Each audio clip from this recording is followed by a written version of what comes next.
Uzun CSS darsligi 26 qism CSS nisbiy o'rin belgilash. Nisbiy o'rin belgilash, shu o'rin belgilash xarakterning ichida bir qadar oson bo'lib, faqat gorizontal yoki vertikal qiymatlar orqali ma'lum elementning o'rnini belgilasak bo'ldi. Masalan, agar topning qiymatini 20px deb bersak, asl o'rnining ostiga 21 lik o'tkildi. Leftning qiymatini 30 deb bersak, asliki o'rnidan 10 ga qarab 31 lik o'tkildi.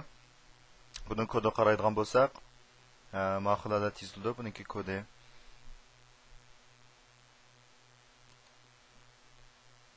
Buni tahlil qilib baksak, masalan bu yerda 1 2 3 3 ta ramka bo'lgan bo'lsa, ma o'tirdagi ikkinchi ramkini biz bu ustidan ostiga qarab 21 lik, ma soldan 10 qarab 31 lik yo'tkamoqchi bo'lsak,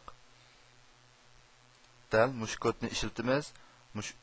Masalan top 20px, left 30px, anki position deganga related deb qiymat berib.